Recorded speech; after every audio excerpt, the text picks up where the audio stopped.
Need to change the currency in the Booking.com app? Whether you're planning a trip or just browsing, switching currencies is quick and easy. Here's how you can do it in just a few steps. Start by opening the Booking.com app on your phone. Once inside, tap My Account in the bottom right corner to access your settings. This section allows you to manage your preferences and customize your experience. Next, scroll down and select Settings, then tap on Currency. Here, you'll see a list of available currencies.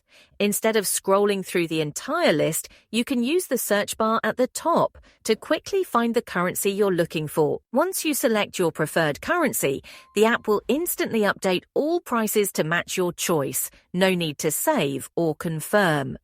This change ensures that you can browse and book your stays with prices displayed in the currency you're most comfortable with. Now you can view hotel rates, special offers, and total costs in your preferred currency, making your booking experience smoother.